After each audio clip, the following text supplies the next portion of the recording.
I'm here at the Union Jack Club, hence the rather nice gentleman's club surroundings, for the Bachmann press launch of the 2019 range. And I'm here with Richard Proudman, and your official job title is, Richard, because you've been promoted very recently. Communications Manager, Phil, yes. Communications Manager. Right, now, it's a rather different range this year, isn't it? You've not announced hundreds and hundreds of new items, but there certainly is a new story to tell, I think, here. That's right. The new catalogues look to fill the gaps in our range where we've got suitable tooling, whether it be coaches, locomotives, wagons, to give the modeller a concise range, or as concise as possible, of locomotives and rolling stock covering different periods, different geographical locations. Like you say, there's not a vast number of new toolings.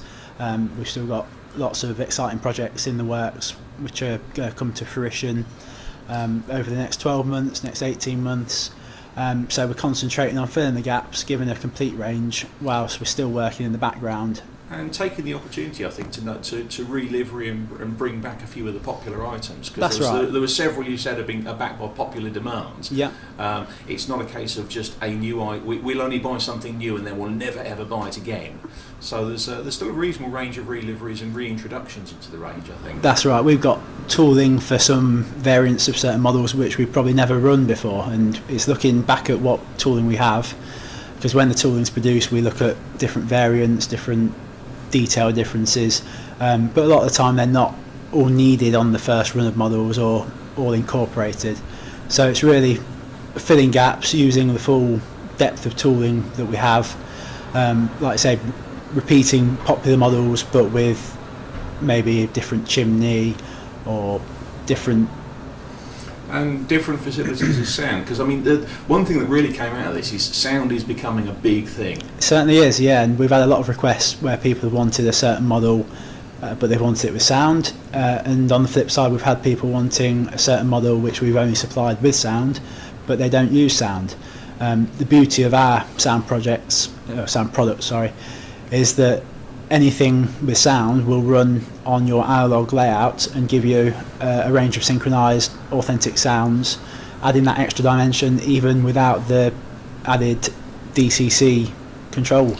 If you do, of course, do DCC, then you've got a full access. You've got the full suite, haven't you? But there certainly is. I mean, I remember using one of the Engage DMU you did, and was amazed that it suddenly started making noise when I was using a DC system. It was like, this is new and exciting. A bit of a shock, but it was a surprise because nobody told me it was going to happen.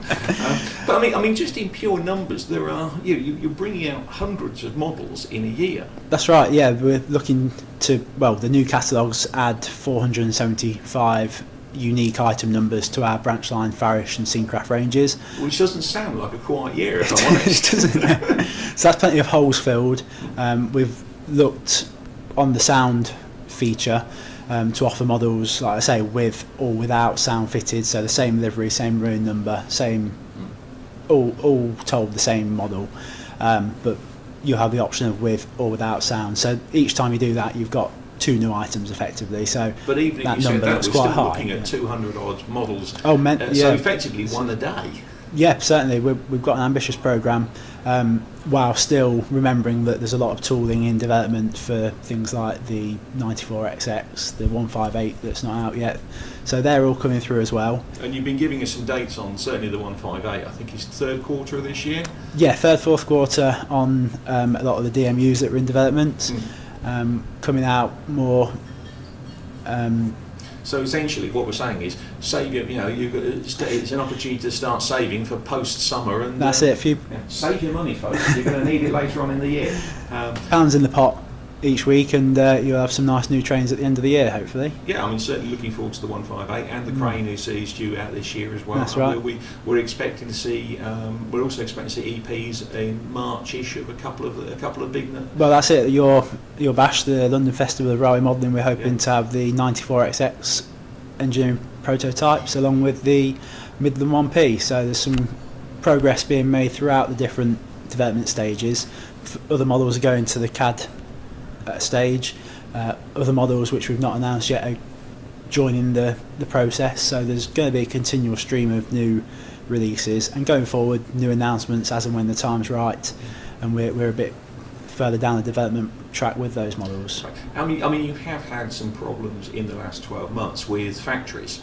Yes. I understand. And the gist of it is, as I understand it, one of them has had to close? That's right, yeah. So one closed whilst a new facility was in the process of being commissioned anyway. So the plan was always for that original factory to close, and the new one would take up the capacity.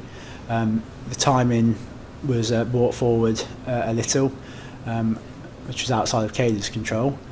But actually, the new facility is now up and running with good levels of staffing. So you've got two factories now, Gobo 1 and Gobo 2. That's it, Gobo 1, Gobo 2. Yeah, so Gobo 1's been there and running for several years, but mainly making for the American market and some of the toy brands that Caden manufacture for. Gobo 2 is more of a dedicated facility for British outline. Caden are very committed to the UK market. We're happy with what we're doing as Bachmann Europe. Despite last year's setbacks, we did bring out 12 new tooling projects, which is advance on the 10 that we brought out in 2017. That's even with losing a factory. That's right, yeah. I don't think we can underestimate just how important that is. And it's really working hard to clear that backlog of products which we've had announced for some time. Things like the Mark IIF coaches, five different sets of tooling there. So if you want to break it down even further, you're probably looking 20-25 new toolings, but we'll call it around 12. And make it nice and easy. And I mean, the disruption that must cause you, because presumably there's a whole staff issue, and you know, and so you're going to lose a load of staff, so you're going to have to go through a training period. But apparently you're back up and running with those as well. Yeah, we've been very pleased by the amount of staff coming from the previous facility. So they've got a lot of knowledge in the manufacture of model area products, and they are going to obviously be a key asset to CADA. Say the new facility's up and running. We've got product coming through all the time now with livery samples for the checking process, whilst other models like the Class 90, J72, they're in production, so we'll be looking forward to the advanced samples of those, hopefully. So we're looking forward to seeing stuff coming in containers. Of course, yes. I mean, how many containers are you getting at the moment? Is it 1 a month, 2 a month? What? It can be sporadic. It depends on the product that they're assembling. If it's something that's highly intricate, then it will take them a lot longer to fill a container. If it's wagons and lots of them, then it'll be quicker, but roughly anywhere between sort of 4 to 8 weeks frequency on deliveries we'd expect. I should say, last time I was at Bachmann, actually Richard had just been dragged away to go and help unload the container. It really is an all hands on pumping experience. Anyway, we've also mentioned the models. I mean, you mentioned the 1P, which is an excellent choice since I have built that kit twice. I've done one myself as well. Yeah, that's good that. So what's the first 009 loco you've announced this year then? So the first 009 diesel locomotive is the Bagley Drury 70 horsepower locomotive. It's an excellent little model, and I have built a kit of that one. Thanks, Richard, again. Things are better in twos. They are.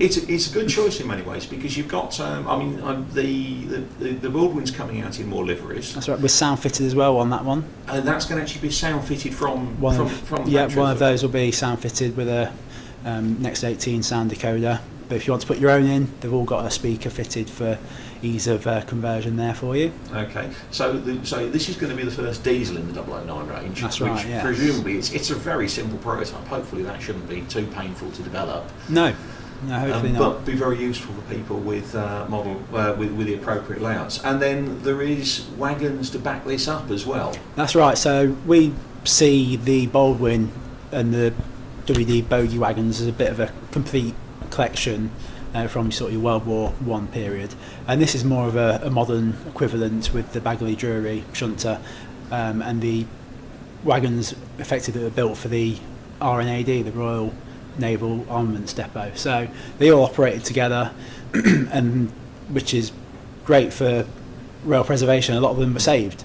Yes, because quite a lot of them appeared in various places. That's right. It's not like they're all in one place. No. They end up all over the shop. That's right. Statfold Barn is a big user of them, and they seem to decorate them in nice fancy liveries, which is lovely to see. But it's very handy for you as well because they were attractive. I remember seeing a few floating around when I went to see Tracks for the Train Sheet last year as well. So they crop up around the country at various sites. So.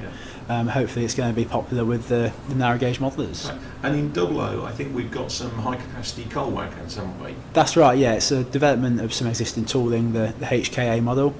It's again just looking where we can fill a gap, expand the range, but not adding to the tooling requirements that we're working through. Really? That's right. So let's get the most out of the tooling, because the tooling isn't cheap.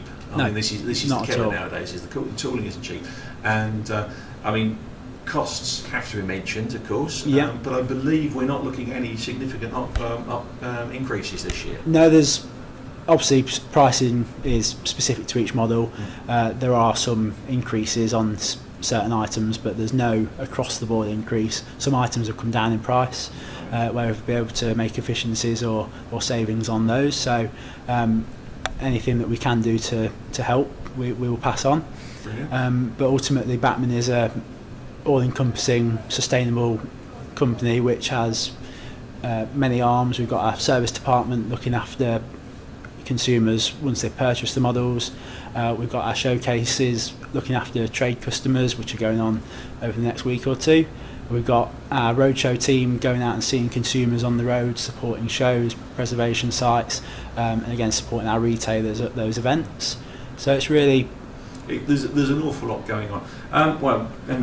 Digress for a moment. We ought to move on to the N-Gauge range, of course, as well. We've certainly got some new wagons in there. But there's quite a bit in the way of new EP sitting downstairs. That's as well. right. Yeah. So the 2019 announcements once again look at filling any holes and giving a more complete range.